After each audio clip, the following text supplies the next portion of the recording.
నమస్కారం ఘంటారావానికి స్వాగతం. ముందుగా ప్రధానాంశాలు. ఎన్నికల్లో ఘన విజయం సాధించాలన్న చంద్రబాబు, కూటమి నేతలతో సమన్వయంతో ముందుకు సాగాలని సూచన.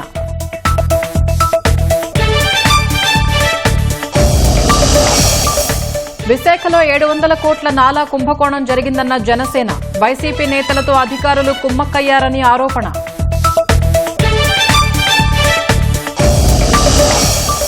రాష్ట్రం తీవ్ర ఆర్థిక సంక్షోభంలో ఉందన్న పీపీ రమేష్, 8 ఏళ్లలో ప్రభుత్వాలు ఊహించని అప్పులు చేశాయని వ్యాఖ్య.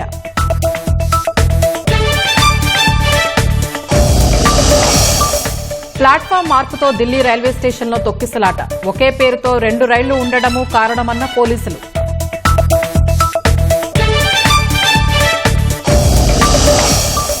అరవై 5 రోజుల్లో 74 మ్యాచ్లతో ఐపీఎల్ 2025 షెడ్యూల్. మార్చి 22న కోల్కతాలో నైట్ రైడర్స్, ఆర్సీబీ మధ్య తొలి match.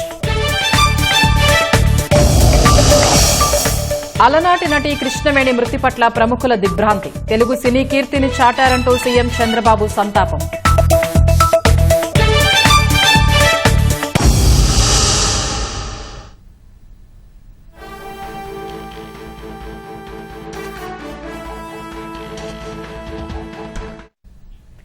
Guillain Barry syndrome GBs కు చికిత్స పొందుతూ గుంటూరు జీజీహెచ్లో ఓ మహిళ మృతి చెందారు. మరింత సమాచారం మా ప్రతినిధి వీరాంజనేయులు అందిస్తారు. వీరాంజనేయులు, గుంటూరు జీజీహెచ్లో జీబీఎస్ మరణానికి సంబంధించి వివరాలేంటి? స్వప్న, జీజీహెచ్ లో గులియన్ బ్యారీ సిండ్రోమ్ బాధితులను అనేటువంటి కమలం అనే ఆమె మృతి చెందారు. ఈమె వెంటిలేటర్ మీద చికిత్స పొందుతూ ఈ రోజు మధ్యాహ్నం చనిపోవడం జరిగింది. తీవ్ర జ్వరం, కాలు పడిపోవడంతో కొన్ని రోజుల క్రితం జీజీహెచ్ కు వైద్యం కోసం రావడం జరిగింది. అయితే ఈమెకు ఆరోగ్య పరిస్థితి విషమించడంతో వెంటిలేటర్ మీద నుంచి గత 2-3 రోజులుగా చికిత్స అందిస్తున్నారు. ఈ నేపథ్యంలోనే ఆమె ఆరోగ్య పరిస్థితి విషమించి ఈ రోజు మధ్యాహ్నం చనిపోవడం జరిగింది. ఇదే విషయాన్ని మన జీజీహెచ్ సూపరింటెండెంట్ రమణగౌడ్ ధృవీకరించారు. అయితే ఈ గత శుక్రవారం గుంటూరులో దాదాపు 7 కేసులను ఈ జీబీఎస్ 7 కేసులు గుర్తించడం జరిగింది. ఈ 7 కేసుల్లో కూడా 5 ప్రధానంగా 2 కేసులు అయితే కొంచెం విషమంగా ఉన్నట్టు కూడా అప్పుడు అది వైద్యాధికారులు సూచించారు. అందులో ఒక కేసే ఈ కమలమ్మ కేసు. ఈ కమలమ్మది ప్రకాశం జిల్లా అలసందలపల్లి గ్రామం. అయితే ఈ 45 ఏళ్ల కమలమ్మ గత కొంతకాలంగా తీవ్రమైన జ్వరము, అదేవిధంగా కాళ్ళు చచ్చిపడిపోవడం, తిమ్మిలి రావడంతో అది లక్షణాలతో వైద్యం కోసం అని చెప్పి జీజీహెచ్కి రావడం జరిగింది.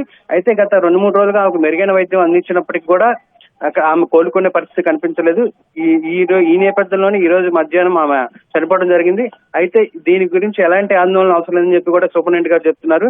ఈ గులియన్ బ్యారీ సిండ్రోమ్ అనేది తరచుగా వస్తూ ఉంటుందని, దీన్ని ముందుగానే గుర్తించినట్టయితే వెంటనే చికిత్స అందిస్తే ఎలాంటి ప్రాణాపాయం ఉండదని కూడా చెప్తున్నారు.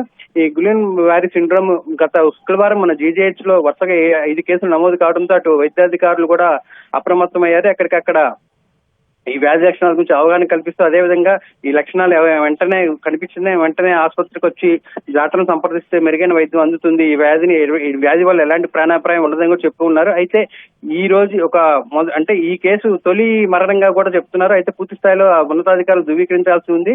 ఇది ఆంధ్రప్రదేశ్ రాష్ట్రంలో తొలి కేసా లేదా ఇంకా గతంలో ఏమన్నా శ్రీకాకుళం ఏమన్నా నమోదయ్యే పూర్తి స్థాయిలో సమాచారం లేదు. అయితే ఎట్టి పరిస్థితుల్లో ఈ మహిళకి అనేక అనారోగ్య సమస్యలు, అంటే కోలుకోలేని పరిస్థితి, రోగ నిరోధక శక్తి తక్కువగా ఉండటం వల్లే ఈ మరణం సంభవించిందని కూడా చెప్తున్నారు. అయితే ప్రధానంగా ఈ గులియన్ బ్యారీ సిండ్రోమ్ వల్ల కండరాలు బలహీనంగా మారడం, అదే డయేరియా, పొత్తికడుపు నొప్పి, జ్వరం, వాంతులు లాంటివి లక్షణాలు ఉంటాయని, ఈ లక్షణాలు ఎక్కువగా నీటి ద్వారా లేదా కలుషిత ఆహారం వల్ల కూడా వచ్చే అవకాశం ఉందని, అప్రమత్తంగా ఉండటం వల్ల వీటి నుంచి బయటపడచ్చని కూడా వైద్యులు చెప్తున్నారు. ఏదేమైనప్పటికీ ఈ వెంటనే జీజీహెచ్ అధికారులు అయితే అప్రమత్తమయ్యారు. జీజీహెచ్ లో వస్తానికైతే మరో మహిళ కూడా ఇదే వ్యాధితో బాధపడుతూ వెంటిలేటర్ మీద ఉందని కూడా వైద్యులు తెలిపారు. మరొక ఇద్దరైతే పూర్తిగా నయమై ఇంటికి డిశ్చార్జ్ చేయాలని కూడా చెప్తున్నారు. స్వప్న, ధన్యవాదాలు వీరాంజనేయులు. పట్టభద్రుల ఎమ్మెల్సీ ఎన్నికలకు 10 రోజులు మాత్రమే సమయం ఉందని, 3 పార్టీల నేతలు నిత్యం సమన్వయంతో ఉండాలని ముఖ్యమంత్రి చంద్రబాబు స్పష్టం చేశారు. నేతలు కూటమి ధర్మాన్ని పాటిస్తూ ఎన్నికల నియమావళిని ఉల్లంఘించకుండా విజయం కోసం పనిచేయాలని సూచించారు. ఎమ్మెల్సీ ఎన్నికల్లో వచ్చే మెజారిటీ సార్వత్రిక ఎన్నికల్లో వచ్చిన మెజారిటీ కంటే మెరుగ్గా ఉండాలన్నారు. ఉమ్మడి గుంటూరు, కృష్ణా, ఉభయ గోదావరి జిల్లాల మంత్రులు, ఎంపీలు, ఎమ్మెల్యేలు, కూటమి నేతలతో సీఎం చంద్రబాబు టెలికాన్ఫరెన్స్ నిర్వహించారు. ఈ నెల 27న జరగనున్న పట్టభద్రుల ఎమ్మెల్సీ ఎన్నికల్లో కూటమి అభ్యర్థులు ఘన విజయం సాధించేలా నాయకులంతా సమిష్టిగా పనిచేయాలని ఆదేశించారు. ప్రతి ఎన్నిక పరీక్ష వంటిదే అని, ప్రతి ఎన్నికలోనూ కూటమి విజయం సాధించాలని తేల్చి చెప్పారు. 3 పార్టీల అభ్యర్థులు కలిసికట్టుగా పనిచేయడం సహా క్షేత్రస్థాయిలో సమన్వయం చేసుకోవాలని, ఓటర్లను చైతన్యపరచాలని సూచించారు. 8 నెలల్లో కూటమి ప్రభుత్వం చేపట్టిన మంచి కార్యక్రమాలు, అభివృద్ధిని ప్రజలకు వివరించాల్సిన బాధ్యత అందరిపై ఉందన్నారు. విశాఖలో సుమారు 700 కోట్లు నాలా కుంభకోణం జరిగిందని జనసేన కార్పొరేటర్ పీతల మూర్తి యాదవ్ ఆరోపించారు. వైసీపీ నేతలతో కలిసి అధికారులు రాష్ట్ర ఆదాయానికి గండి కొడుతున్నారని దుయ్యబట్టారు. దీనిపై సీనియర్ ఐఏఎస్ అధికారితో పూర్తిస్థాయి విచారణ చేపట్టాలని ఆయన కోరారు. ఈ అంశంపై CM Chandrababu, deputy CM Pawan Kalyan కు లేఖ రాయనున్నట్లు మూర్తి యాదవ్ చెప్పారు. ఇప్పటికీ కొంతమంది అధికారులకి ఇంకా వైసీపీ వాసన ఇంకా పోలేదు. ఇంకా నాలా ఎగవేతదారుల్లో అత్యధికంగా ఉన్నది వైసీపీ నేతలే. వైసీపీ నేతలు ఈ నాలా పన్ను బకాయిదారుల దగ్గర నుంచి ఎన్ని కోట్ల రూపాయలు బొక్కేశారు. నాలా దంగులు కూటమి నేతల దగ్గర చేరి కొంతమంది అధికారులు మభ్యపెట్టి వాళ్ళని ఇప్పటికీ కూడా ప్రలోభ పెట్టి లక్షల రూపాయలు ముడుపులు చెల్లించుకుని 700 కోట్ల రూపాయలు రాష్ట్ర ప్రభుత్వ ఆదాయానికి గండి కొట్టేటువంటి కార్యక్రమం చేపడుతున్నారనేటువంటి అనుమానాలు మాకున్నాయి. వైసీపీ ప్రభుత్వ నిర్లక్ష్యం వల్ల చిన్నపాటి వర్షానికే ముంపునకు గురయ్యే దుస్థితికి పాలకొల్లు పట్టణం చేరిందని మంత్రి నిమ్మల రామానాయుడు విమర్శించారు. పాలకొల్లు దుఃఖదాయనిగా మారిన దమ్మయ్యపర్తి డ్రైన్ పనులు పూర్తి చేసి పాలకొల్లును ముంపు బారి నుంచి కాపాడుతామని భరోసా ఇచ్చారు. దమ్మయ్యపర్తి డ్రైన్ను పరిశీలించిన మంత్రి 14 కోట్లతో పనులు చేపట్టనున్నట్లు వెల్లడించారు. 5 సంవత్సరాలు ఈ దమ్మయ్యపర్తి డ్రైనేజ్ సంబంధించి ఒక్క అరబస్తా సిమెంట్ గాని ఒక్క ఐరన్ ఓస కూడా ఎందుకు పెట్టలేకపోయారు? ఇటువంటి కష్టకాలంలో ఇబ్బందుల మధ్య కూడా మరి 14 కోట్ల రూపాయలు వేల దమ్మయ్యపర్తి డ్రైన్ కి నిధులు మరి మంజూరు చేసి ఎలక్షన్ కోడ్ అయితే ప్రారంభించే అవకాశాన్ని ఇచ్చినందుకు చంద్రబాబు నాయుడు గారికి, పవన్ కళ్యాణ్ గారికి, లోకేష్ గారికి, మరి ఏదైతే నరేంద్ర మోడీ గారు, ఎందుకంటే ఇటువంటి కష్టకాలంలో కేంద్రం కూడా సాయం అందిస్తుంది కాబట్టి ఇటువంటి పనులు చేయగలుగుతున్నాం. నేను కూడా నియోజకవర్గంలో ఒక ఎమ్మెల్యేగా, నేను మంత్రిగా ఉన్నా, ఏ స్థానంలో ఉన్నా నా నియోజకవర్గ ప్రజలు శ్రేయస్సే నాకు ప్రధాన లక్ష్యంగా ఆ పనులు కూడా కంప్లీట్ చేయాలనేటువంటి దృఢ సంకల్పంతో ఈ నిధులు తీసుకురావడం జరిగింది. అందుకే పనిచేసేటువంటి ప్రభుత్వానికి పనికిరానిటువంటి ప్రభుత్వానికి ఉన్నటువంటి తేడా ఈ దమ్మయ్యపర్తి డ్రైనే. చేత దీని నిర్మాణంలో ఎన్నో సమస్యలు వస్తాయి, సవాళ్లు వస్తాయి. అవన్నీ కూడా ఒక్కొక్కటి అధిగమించి పూర్తి చేయాలనేటువంటి సంకల్పంతో అయితే మేమందరం ఉన్నామని చెప్పి మీ ద్వారా తెలియజేసుకుంటాం. బీసీ సామాజిక వర్గాల వారికి కూటమి ప్రభుత్వంలో ప్రాధాన్యం ఉంటుందని మంత్రి మండిపల్లి రాంప్రసాద్ రెడ్డి అన్నారు. రాయచోటిలో నిర్వహించిన జాతీయ బీసీ సంక్షేమ సంఘం సమావేశంలో ఆయన పాల్గొన్నారు. రాయచోటి, లక్కిరెడ్డిపల్లి మార్కెట్ కమిటీల్లో ఒకదానికి బీసీని చైర్మన్ గా చేస్తామన్నారు. రాబోయే కాలంలో మార్కెట్ యార్డులలో అయితేనే, దేవస్థానం కమిటీల్లో అయితేనే, ఏ కమిటీలోనైనా రేపు ఎంపీటీ, సర్పంచ్, జెడ్పీటీసీల్లో మీకు దక్కాల్సిన వాటాలు తప్పకుండా అతి త్వరలోనే రాయచోటి అలాగే లక్కిరెడ్డిపల్లి మార్కెట్ యార్డులు ఉన్నాయి. దానిలో ఒకదాన్ని బీసీలకు ఇచ్చేదానికి కూడా నిర్ణయం తీసుకోవడం జరిగింది. తప్పకుండా ఎక్కడ వార్డు మెంబర్ల నుంచి ఎంపీటీసీలు అనుకోండి, సర్పంచులు అనుకోండి, ప్రతి ఒక్క దగ్గర మీకు గౌరవప్రదంగా మీకు రాజకీయ భవిష్యత్తు కల్పించడానికి తెలుగుదేశం పార్టీ తరఫున, కూటమి ప్రభుత్వం తరఫున నేను ఇస్తానని తెలియజేసుకుంటున్నా. రాష్ట్రం తీవ్రమైన ఆర్థిక సంక్షోభాన్ని ఎదుర్కొంటోందని విశ్రాంత ఐఏఎస్ అధికారి పివి రమేష్ అన్నారు. నీతి ఆయోగ్ ఇటీవల ఇచ్చిన నివేదిక ప్రకారం దేశంలోని 18 రాష్ట్రాల్లో ఏపీ 17వ స్థానంలో నిలవడం ఆందోళన కలిగిస్తోందన్నారు. ఆంధ్రప్రదేశ్లో ఆర్థిక సంక్షోభాన్ని అధిగమించడం ఎలా అనే అంశంపై జనచైతన్య వేదిక ఆధ్వర్యంలో గుంటూరులో నిర్వహించిన కార్యక్రమంలో పివి రమేష్ పాల్గొని మాట్లాడారు. గత 8 ఏళ్లలో రాష్ట్ర ప్రభుత్వాలు ఊహించని రీతిలో అప్పులు చేశాయని, వాటిని తీర్చే సామర్థ్యం రాష్ట్రానికి లేదని పివి రమేష్ అభిప్రాయపడ్డారు. రాష్ట్ర ఆర్థిక పరిస్థితి కుంటుపడటం ప్రజలకు సంబంధించిన సమస్యగా పౌరులు గుర్తించాలన్నారు. ఉన్న అప్పుల్ని మనం తీర్చగలిగే పరిస్థితిలో ఉన్నామా అంటే దానికి 0 మార్కులు వచ్చాయి. భవిష్యత్తులో అప్పుల్ని తీర్చలేని పరిస్థితిలో ఉన్నాం అంటే ఆంధ్ర రాష్ట్రం ఒక తీవ్రమైనటువంటి సంక్షోభంలో, ఆర్థిక సంక్షోభంలో ఉంది. దీని గురించి ప్రభుత్వం వెంటనే చర్యలు తీసుకోవాల్సిన అవసరం ఉంది. ఆర్థిక సంక్షోభం అనేది ఇది ఒక ప్రభుత్వానికి సంబంధించిందే కాదు, ఇది ప్రజలకు సంబంధించింది.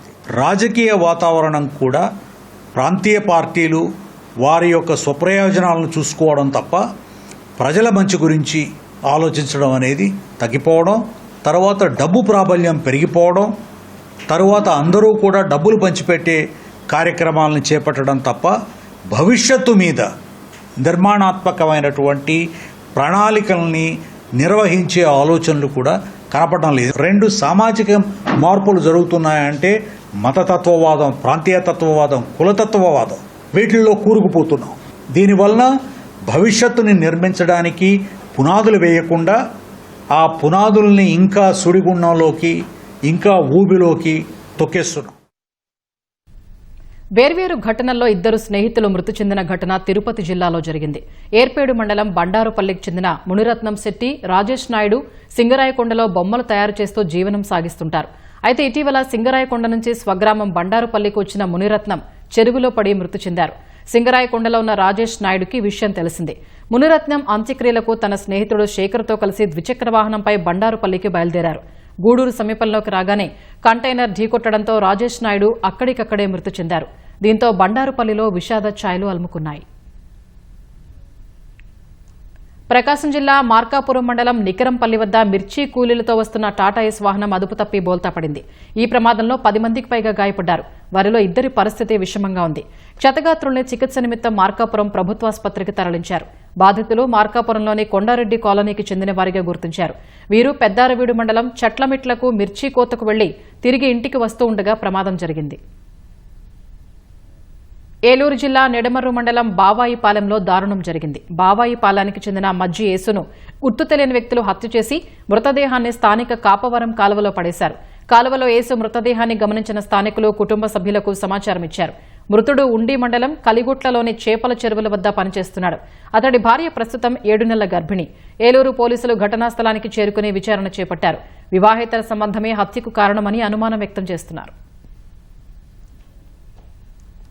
హైదరాబాద్ మేడ్చల్లో దారుణం జరిగింది. నడి రోడ్డుపై అందరూ చూస్తూ ఉండగా అత్యంత కిరాతకంగా దుండగులు ఓ వ్యక్తిని నరికి చంపారు. కళ్ల ముందే ఆ వ్యక్తి చనిపోవడంతో కుటుంబ సభ్యులు కన్నీరు మున్నీరుగా విలపించారు. మృతుడు కామారెడ్డి జిల్లా మాచారెడ్డికి చెందిన ఉమేష్ గా పోలీసులు గుర్తించారు. కుటుంబ కలహాలతో ఉమేష్ ను తన సోదరుడే చంపినట్లు పోలీసులు ప్రాథమిక దర్యాప్తులో వెల్లడైనట్లు సమాచారం. 20 అడుగుల దూరంలో ఆ కారులో వస్తున్నా ఒక చిన్న వెహికల్ ఉంది. 2 కత్తులతో బహిరంగంగా లేడీస్ భయపడుతున్నారు. ఆపాలంటే కత్తులతో 4-5 సార్లు పొడిచి కిరాతంగా చంపేసి నా ముంగడ కారు ఉంది కాబట్టి నేను ఆపలేకపోయినా, లేకపోతే నా కారుతో వాళ్ళకి గుర్తుని ఆపుతుండేనేమో. ఇదేను లైవ్ గా చూసిన నేనే సాక్షి, live witness. Akash Rathod, ICICI bank legal adviser. కూటమి ప్రభుత్వ పాలనలో కక్ష సాధింపులు లేవని టీడీపీ జాతీయ ప్రధాన కార్యదర్శి వైకుంఠం ప్రభాకర్ చౌదరి అన్నారు. వల్లభనేని వంశీ అరెస్టు విషయంలో ఎలాంటి కక్ష సాధింపులు లేవని చట్ట ప్రకారమే చర్యలు తీసుకున్నట్లు స్పష్టం చేశారు. వైసీపీ పాలన అవినీతి అక్రమాల్ని ఆ పార్టీ నేతలు గుర్తు చేసుకోవాలని ప్రభాకర్ చౌదరి అన్నారు. వంశీని ప్రభుత్వం వస్తానే వెంటనే పోయి ఎవరు కూడా ఏమీ యాక్షన్ తీసుకోలేదు కదా. అంటే చట్ట ప్రకారం ఎక్కడెక్కడ ఏం జరిగింది అనేటువంటిది తీసుకున్నారు. మరి వంశీని నాకు ఆరోగ్యం బాగలేదు, అచ్చెన్నాయుడులాగా ఫైల్స్ ఉన్నాయి అని చెప్పి సుదూర ప్రాంతాల్లో లేదా అనేక జిల్లాలు తిప్పలేదు కదా. ఇంకా వంశీ విషయంలోనే మీరు ఏదైనా ఉంటే న్యాయపరంగా కోర్టుకు పోండి, బెయిల్ తీసుకోండి, చట్టపరంగా పోరాడండి. అంతేగాని అతన్ని మానసికంగానో లేదా మరో రకంగానో భౌతికంగానో ఎక్కడైనా హింసించిన సాక్ష్యాధారాలు ఉన్నాయా? చట్టపరంగానే ప్రభుత్వం నిర్ణయాలు తీసుకుంటుంది, చట్టపరంగానే ఈ పోలీస్ శాఖ కానీ ఇతరులు కానీ వ్యవహరిస్తారనేటువంటిది పూర్తిగా విశ్వసిస్తున్నాయి. గతంలో జగన్మోహన్ రెడ్డి గారు ఎప్పుడైనా చెప్పారా ఈ ప్రభుత్వం కక్ష సాధింపులకి లేదు, మేము ఎవరి మీద అసలు ఎక్కడైనా కూడా ఇలాంటి ఇన్సిడెంట్ జరిగితే ప్రభుత్వ పరంగా హోంమంత్రో లేదా ముఖ్యమంత్రో లేదా సంబంధిత అధికారులు గతంలో ఎవరైనా వివరణ ఇచ్చారా? ఎవరైనా మాట్లాడేటువంటి స్వేచ్ఛ ఉందా? ఏం జరుగుతుందో కూడా తెలియని పరిస్థితి. ఈరోజు ఆ విధంగా ఎవరైనా బహిరంగంగా మాట్లాడుతున్నారు, చెప్తున్నారు ఇది పరిస్థితి, చట్టపరంగా చర్యలు తీసుకుంటున్నామని చెప్తున్నారు. తిరుపతి జిల్లా చంద్రగిరి మండలంలో పశువుల పండుగను వైభవంగా నిర్వహించారు. సంక్రాంతి పండుగ జనవరిలో ముగిసిన చంద్రగిరి మండలంలో మాత్రం పండుగకు ముందు ఆ తర్వాత నిర్వహించడం ఆనవాయితీగా వస్తోంది. ఇందులో భాగంగా చంద్రగిరి మిట్ట గంగమ్మ గుడి వీధిలో నిర్వహించిన పశువుల పండుగలో నటుడు మంచు మనోజ్ పాల్గొని సందడి చేశారు.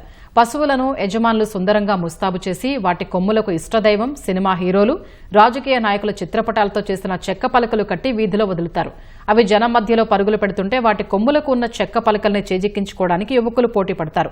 ఈ క్రమంలో కొందరికి గాయాలైనప్పటికీ లెక్క చేయరు. ఈ వేడుకను తిలకించడానికి వచ్చిన ప్రజలకు గ్రామస్తులు అన్ని ఏర్పాట్లు చేశారు.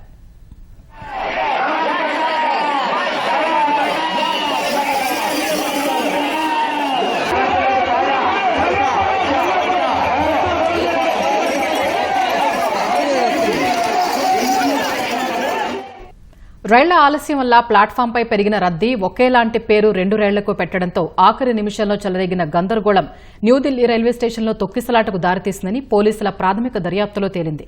తాము ఎక్కాల్సిన రైలు వేరే ప్లాట్ఫాంకు వస్తోందని భావించిన ప్రయాణికులు ఒక్క ఉదుటున పరుగులు పెట్టడంతో 18 మంది ప్రాణాలు కోల్పోయినట్లు అధికారులు వెల్లడించారు.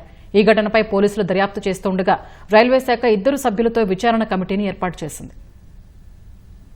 న్యూఢిల్లీ రైల్వే స్టేషన్లో శనివారం రాత్రి జరిగిన తొక్కిసలాట ఘటనపై ఢిల్లీ పోలీసులు, రైల్వే శాఖ వేర్వేరుగా దర్యాప్తు చేపట్టాయి. 2 ఉన్నతాధికారులతో విచారణ కమిటీని రైల్వే శాఖ ఏర్పాటు చేసింది. ఉత్తర railway principal chief commercial manager Narsing Dev, principal chief security commissioner Pankaj గంగ్వార్లను కమిటీ సభ్యులుగా నియమించింది. వెంటనే విచారణ చేపట్టిన కమిటీ న్యూఢిల్లీ రైల్వే స్టేషన్లోని అన్ని సీసీటీవీ ఫుటేజ్లను భద్రపరచాలని ఆదేశించింది. తొక్కిసలాటలో మరణించిన వారి కుటుంబాలకు ఒక్కొక్కరికి 10 లక్షల రూపాయల చొప్పున రైల్వే శాఖ పరిహారాన్ని ప్రకటించింది. తీవ్రంగా గాయపడిన వారికి 2.5 లక్షలు, స్వల్పంగా గాయపడిన వారికి ₹1,00,000 ఇస్తామని తెలిపింది.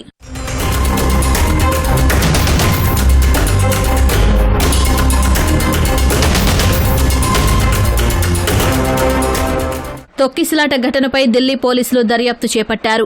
గందరగోళం చెలరేగడానికి ముందు ఏం జరిగిందో తెలుసుకోవడానికి రైల్వే స్టేషన్లోని సీసీటీవీ ఫుటేజీ పరిశీలిస్తున్నట్లు చెప్పారు. ఒకేలా ఉన్న 2 ట్రైన్ల పేర్లు ప్రయాణికుల్లో గందరగోళాన్ని పెంచాయని పోలీసులు చెప్పారు. ప్రయాగ్రాజ్ ఎక్స్ప్రెస్ కోసం వేచి చూస్తున్న వారంతా ప్లాట్ఫామ్ నంబర్ 14పై వేచి ఉన్నారని, అప్పటికీ అక్కడ రద్దీ విపరీతంగా ఉందని వివరించారు. స్వతంత్ర సేనాని ఎక్స్ప్రెస్, భువనేశ్వర్ రాజధాని ఎక్స్ప్రెస్ ఆలస్యంగా నడిచాయని, వాటిల్లో వెళ్లాల్సిన ప్రయాణికులు కూడా ప్లాట్ఫామ్ నంబర్లు 12, 13, 14 వద్ద ఉన్నారని చెప్పారు.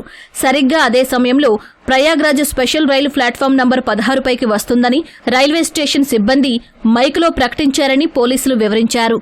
ప్రయాగ్రాజ్ ఎక్స్ప్రెస్ కోసం 14వ నంబర్ ప్లాట్ఫాంపై వేచి చూస్తున్న ప్రయాణికులు ప్రయాగ్రాజ్ స్పెషల్ను తాము ఎక్కాల్సిన రైలుగా భావించి ఒక్క ఉదుటున ప్లాట్ఫామ్ నంబర్ 16 దిశగా పరిగెత్తారు. అందరూ ఒకేసారి 16వ నంబర్ ప్లాట్ఫాంకు వెళ్లే దారిలో ఉన్న ఎక్సిలేటర్ పైకి చేరడంతో తీవ్రస్థాయిలో తొక్కిసలాట జరిగిందని పోలీసులు వెల్లడించారు. ఈ ఘటన జరిగిన సమయంలో కొందరు ప్రయాణికులు ఫుట్ ఓవర్ బ్రిడ్జి మీద నుంచి కింద జారిపడ్డారని ఉత్తర రైల్వే సిపిఆర్ఓ హిమాన్షు ఉపాధ్యాయ తెలిపారు.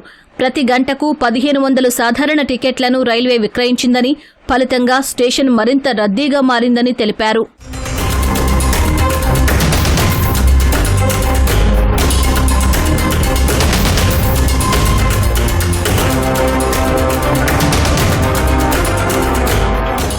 న్యూఢిల్లీ రైల్వే స్టేషన్లో శనివారం రాత్రి 9:55 గంటల ప్రాంతంలో తొక్కిసలాట జరగ్గా వెంటనే సహాయక చర్యలు చేపట్టారు. తొక్కిసలాట తర్వాత పెద్ద సంఖ్యలో బూట్లు, చిరిగిన సంచులు, బట్టలు ప్లాట్ఫామ్లపై చెల్లాచెదురుగా పడిపోయాయి. వాటిని తొలగించడానికి రైల్వే సిబ్బంది రాత్రంతా శ్రమించారు. ప్రజలకు తమ వస్తువులు తీసుకెళ్లడానికి సమయం దొరకలేదని, అందరూ ప్రాణాలు కాపాడుకోవడానికి పరిగెత్తారని ప్లాట్ఫామ్ను శుభ్రం చేసిన ఒక ఉద్యోగి చెప్పారు. ప్లాట్ఫామ్ నంబర్ 16 వైపు ఉన్న ఎస్కలేటర్పై తొక్కిసలాట కారణంగా దాని నిండా ప్రయాణికుల వస్తువులు చెల్లాచెదురుగా పడిపోయాయి. ఆ సమయంలో భద్రతా సిబ్బంది జోక్యం చేసుకోవడానికి యత్నించినప్పటికీ జన సమూహం పెద్దగా ఉండటం వల్ల సాధ్యం కాలేదు. కొందరు ప్రయాణికులు తప్పించుకోవడానికి రైలింగ్ ఎక్కడానికి యత్నించగా, కొందరు మిగిలిన వారి పాదాల కింద నలిగిపోయారని ప్రత్యక్ష సాక్షులు తెలిపారు.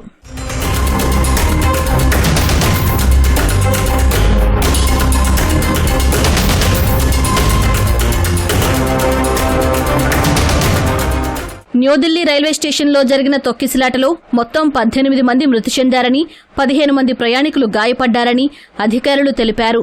మృతుల్లో 14 మంది మహిళలు ఉన్నారని, 5 మైనర్లు చనిపోగా వారిలో 2 వయసు 10 ఏళ్ల కంటే తక్కువని వెల్లడించారు. మృతదేహాలను తొలుత లోక్ నాయక్ జయప్రకాష్ ఆసుపత్రికి, తర్వాత రామ్ మనోహర్ లోహియా ఆసుపత్రికి తరలించారు. మృతదేహాల ఛాతీ, పొట్ట భాగంలో గాయాలున్నాయని, ఊపిరాడకి చనిపోయారని ఆర్ఎంఎల్ ఆసుపత్రి వర్గాలు తెలిపాయి.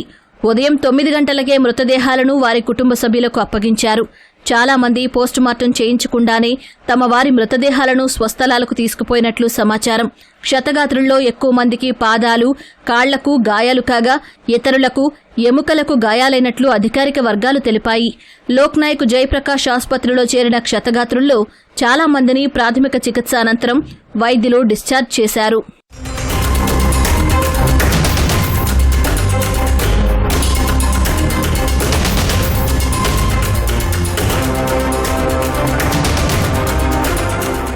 గాయపడిన వారిని ఢిల్లీ లెఫ్టినెంట్ గవర్నర్ వీకే సక్సేనా, ఆపద్ధర్మ ముఖ్యమంత్రి అతిషి ఆసుపత్రికి వెళ్లి పరామర్శించారు.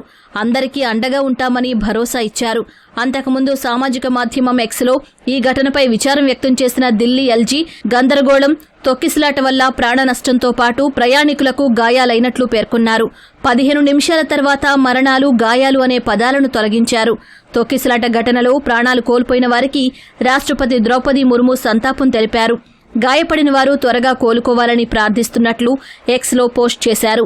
ఉపరాష్ట్రపతి జగదీప్ ధన్కడ్, ప్రధాని నరేంద్ర మోదీ, కేంద్ర మంత్రులు, వివిధ రాష్ట్రాల ముఖ్యమంత్రులు, మంత్రులు ఈ ఘటనపై తీవ్ర విచారం వ్యక్తం చేశారు. మృతుల కుటుంబాలకు సానుభూతి ప్రకటించారు. ఐపీఎల్ సీజన్ 18 పూర్తి షెడ్యూల్ ని బీసీసీఐ విడుదల చేసింది. మార్చి 22 నుంచి మే 25 వరకు ఐపీఎల్ 2025 ఎడిషన్ జరగనుంది. మొత్తం 13 వేదికల్లో 74 మ్యాచ్లు 65 రోజులు జరగనున్నాయి. మార్చి 22న తొలి match defending champion Kolkata night riders, royal Challengers Bengaluru జట్ల మధ్య ఈడెన్ గార్డెన్స్ లో జరగనుంది. మే 20 నుంచి 25 వరకు ప్లే ఆఫ్ మ్యాచ్లు జరుగుతాయి. ఐపీఎల్ ఫైనల్ మే 25న కోల్కతా ఈడెన్ గార్డెన్స్ లోనే జరగనుంది. సన్ రైజర్స్ హైదరాబాద్ జట్టు తన తొలి మ్యాచ్లో మార్చి 23న ఉప్పల్లో రాజస్థాన్తో ఆడుతుంది. ఉప్పల్లో 7 లీగ్ మ్యాచ్లు, 2 ప్లే ఆఫ్ మ్యాచ్లు జరగనున్నాయి. మే 20న తొలి క్వాలిఫైయర్, మే 21న ఎలిమినేటర్ మ్యాచ్ ఉప్పల్లో జరగనున్నాయి. మహానటుడు నందమూరి తారక రామారావును వెండితెరకు పరిచయం చేసిన నిర్మాత, నటి సి కృష్ణవేణి ఇక లేరు. వృద్ధాప్య సంబంధ సమస్యలతో 101 ఏళ్ల కృష్ణవేణి ఈ ఉదయం ఫిలింనగర్లోని తన నివాసంలో తుదిశ్వాస విడిచారు. బాలనటిగా సినీ రంగంలో ప్రవేశించిన ఆమె 1949లో మన దేశం సినిమా ద్వారా ఎన్టీఆర్ను వెండితెరకు పరిచయం చేశారు. అనంతర కాలంలో తెలుగు, తమిళ, కన్నడలో కథానాయికగా ఆమె 15కు పైగా చిత్రాల్లో నటించారు. కీలుగుర్రం, బాలమిత్రుల కథ వంటి చిత్రాల్లో పాటలు పాడారు. సినీ రంగానికి చేసిన సేవలకు రఘుపతి వెంకయ్య, ఎన్టీఆర్ అభినయ అవార్డులు అందుకున్నారు. సినిమా నిర్మాణ రంగంలోకి అడుగుపెట్టాలనుకునే వాళ్లకు కృష్ణవేణి చేతుల మీదుగా డబ్బులు తీసుకుంటే కలిసొస్తుందని చాలా మంది హైదరాబాద్ ఫిలింనగర్లోని కృష్ణవేణి నివాసానికి వచ్చి కలిసి వెళ్తుండేవారు. ఆమె మృతిపై సినీ, రాజకీయ ప్రముఖులు సంతాపం తెలిపారు. స్టూడియో అధినేతగా, నిర్మాతగా కృష్ణవేణి తెలుగు సినీ కీర్తిని చాటారని సీఎం చంద్రబాబు, మంత్రి నారా లోకేష్ కొనియాడారు. ఎన్టీఆర్ నట జీవితానికి తొలి అవకాశమిచ్చిన కృష్ణవేణి మృతిపై సినీ నటుడు బాలకృష్ణ సంతాపం వ్యక్తం చేశారు. ఈ సాయంత్రం కృష్ణవేణి భౌతిక కాయానికి అంత్యక్రియలు ముగిశాయి.